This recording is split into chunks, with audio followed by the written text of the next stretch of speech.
What's up?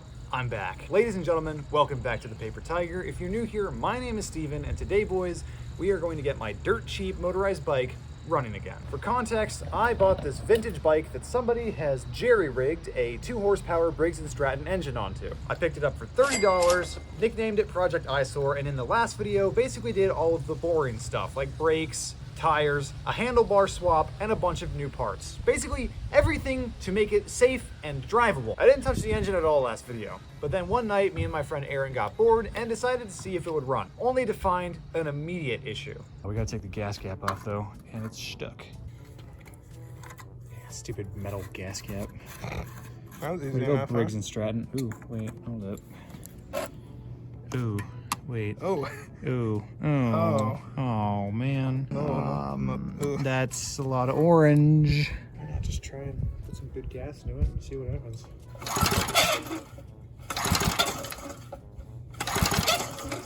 Unsurprisingly, the bike didn't start. Who knows how long that gas was in the tank for? So I decided to drain and then try and clean the tank and go from there. All right, we got the tank off. Let's see what comes out of it. Ooh. Holy cow, it's whiskey. It's root beer. It's root beer. Yum, yum, yum. It's nasty looking fuel. Oh. Yeah, you see that? Like, that came out of the gas tank. I don't know what that is. So we're gonna be selling root beer now on Facebook Marketplace. What? Now I tried using the old vinegar trick to clean the tank out, and in the videos that I watched in researching the topic, the results were pretty good, but the results for me were kind of disappointing. Well, that's disappointing. There was still a lot of rust on the inside of the tank, and I'm thinking that it was just too rusty to really be saved. So instead, I chose a radical alternative. All right, boys. I attempted to clean this gas tank out twice, and unfortunately, I did not make very much progress. After even the second one, it still just looked really, really bad inside. So eventually, I was like, you know what? I think I'm going to have to admit defeat. So I looked online to see if I could find a new gas tank for this thing, and to my surprise, I couldn't, actually. I did find one on eBay that was really, really expensive, so I turned to Facebook Marketplace and I found a less expensive option.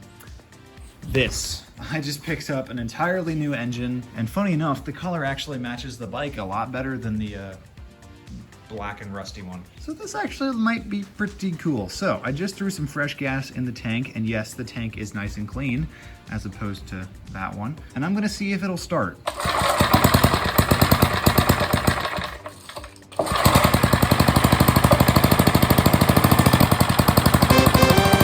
Now I could have gone out and bought a Predator 79cc crate engine, but I like these older Briggs & Stratton engines, and plus, this was a lot cheaper. And seeing as the bike behind me was $30 whole, I gladly took the option that had me spend as little cash as possible. All right, like 40 minutes later, she's on the bike and she's running. This is some really heartening progress. Also, look at how good this thing looks in all orange. This is progress. This is progress. Now that the engine was on the bike, I had to get that pulley that was on the output shaft off. And sadly, I knew this wasn't going to be an easy process, but I steeled my resolve and got to work. All right, boys, so I borrowed this tool from Tommy. It's a pulley remover. We're gonna try and take this thingamabob off. Let's see what happens. That was terrifying. Sure enough, it was a long and frustrating process, and I had to just keep messing with things to see what would work the best. But after over an hour of patiently working on it, I got the pulley off. Well, that took about an hour of messing around, but we have successfully removed the pulley from the engine. Ha! Stupid thing. And I have even better news here in just a second. I have got a clutch for us here that should fit this bad boy just about perfectly. Whoosh. All right, so this is basically just a test fit to make sure it fits on there, but it do.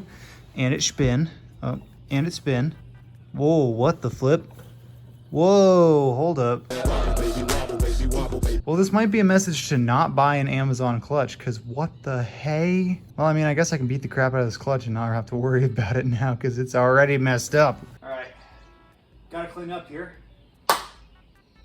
Now, while the removal of the pulley was a huge step in the right direction, it came with a couple of unforeseen setbacks. Chaps, I think that there might be some slight correlation between taking the pulley off and this, which has just happened, and it won't go back in anymore. So I'm gonna take this off, and hopefully I didn't like damage anything, and we have to put the crappy gray one back on. That would really make it more of an eyesore again. We will get into why the pull cord did that a little bit later on in the video, but for right now, things went from bad to worse. I managed to temporarily fix this pull cord issue by just bending a few things with a pry bar, but then, to my horror, the engine wouldn't start anymore. After a little poking and prodding, I noticed that gasoline was dripping out from where the carburetor met the engine block. But before I could do anything about it, the bike fell over, which only added to my issues. Okay, like editor Steven just said, I accidentally let the bike fall over this way, so it landed directly on the pull cord assembly, and it is now smashed in, and I gotta pull it off and see if I can fix that. So I'm gonna take apart this, and I'm gonna take apart this, and then we're gonna see what's up. I'll let you guys know what I find. A few moments later. I found that the bottom screw that's holding the carburetor on was loose. I think that was the problem. So I'm gonna put it all back together, and then I have to figure out the pull cord assembly. Yeah, this is completely locked up. I don't know if you guys can see just how bent that is, but it's pretty smashed in. And I was hoping I wouldn't have to do this, but it looks like Project Eyesore is going to live up to her name. Does this look familiar? This exact scenario is why I kept the old broken engine, because you never know when you're gonna need spare parts off of one of these things. So, although it's not going to look as pretty as the nice painted orange one over there, I'm gonna pop the starter assembly off this thing, and then we'll be able to see if that fixed our carb issues. But wait, there's more. Another unfortunate discovery. I tried putting this one on. Not only is this locked up, but check this out. See that's turning? You can see it takes a little bit of pressure to move it. It does not want to move. Now, let us compare that to this one. Spins incredibly easy. So, whatever bearing bolts are in here are incredibly jacked up. It won't go back in anymore. And that's a darn shame, because I don't know how to get this piece off. So I'm gonna do some research and come back to this tomorrow. All right, folks, good news. It's a day later, and I managed to get both sides off using nothing but a hammer and a screwdriver. So you'll notice that this one, you can hear a little bit of a rattle. Then this one, this bearing absolutely destroyed by the bike falling over. So yeah, we're gonna swap over to this one. They look to be very similar, hopefully similar enough that this one will work on the slightly newer engine. Okay, everything is buttoned up, and I tested it one time. It recoils very nicely now. However, we are back to full Project Eyesore mode. Back to square one, as you might say. But my main goal right now is to just get the bike running, and we'll go from there. So let's see if it runs. Let's try it. I should make sure that we have a good spark connection. Yeah, this is telling me there's no spark.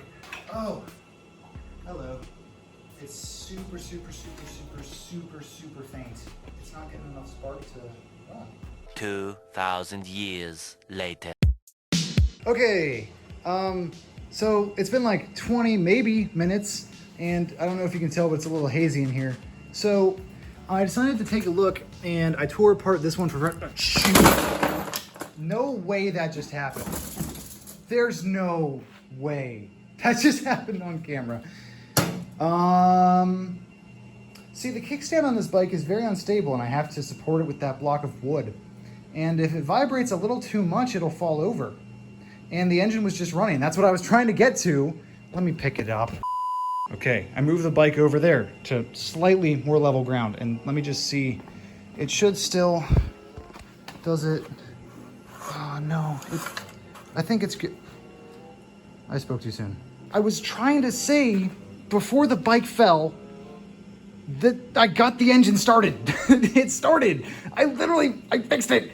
All I had to do is there was some corrosion right here on the inside of this freaking, oh my gosh, and now it's not wanting to work anymore. Okay, I gotta see if I can unbend that, because that's the only good pole starter I have left. I'm not frustrated. You're frustrated. I was obviously frustrated, but I was also still determined. And luckily, it is always darkest right before the dawn. Oh, did you guys see that? It decided to cooperate. Oh, that's why. It's because I only put one of the bolts in just to see if it would start. Try to choke in.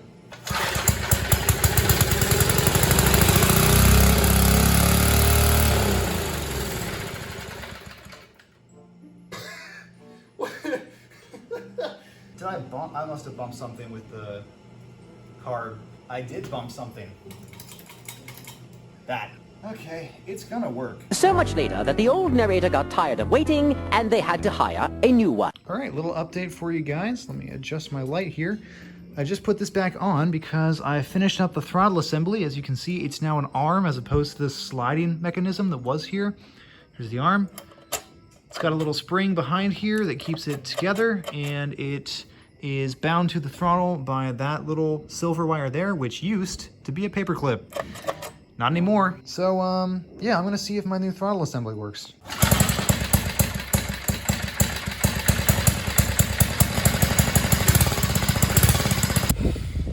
Can confirm it worked. With my engine finally back in good working order, I started connecting the smaller things that I was going to need in order to be able to test it, such as the clutch, the chain, and the throttle cable. I did an unpowered test ride, which means that I just rode the bike up and down the block without using the engine, just seeing that the chain would stay on, and I was like, yeah, this is definitely going to need a lot more work in order to be perfect, but still, I thought it was good enough to test. And so, for the climax of this video, I decided to see if the bike would just move under its own power. I did not attempt to ride it, I just wanted to see if it would move up my driveway under its own power, using my hand to work the throttle.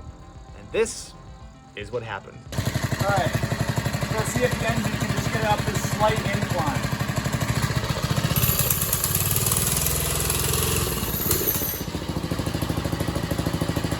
That's going to work. Okay. It's going to work. I don't know how well it's going to work, but I think it's going to work. We're going to do first test ride next video. So we're basically here. Next video, we're gonna see, does this thing actually work as a functional motorized bicycle?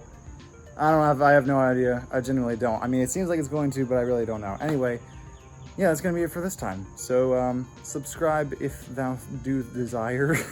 I'm keeping that take, screw you. And yeah, see you guys in the next video where we see if this thing works. Simple as that. Go out there and build some cool stuff, and I'll see you guys in the next video. Have a great rest of your day, everybody. Bye-bye.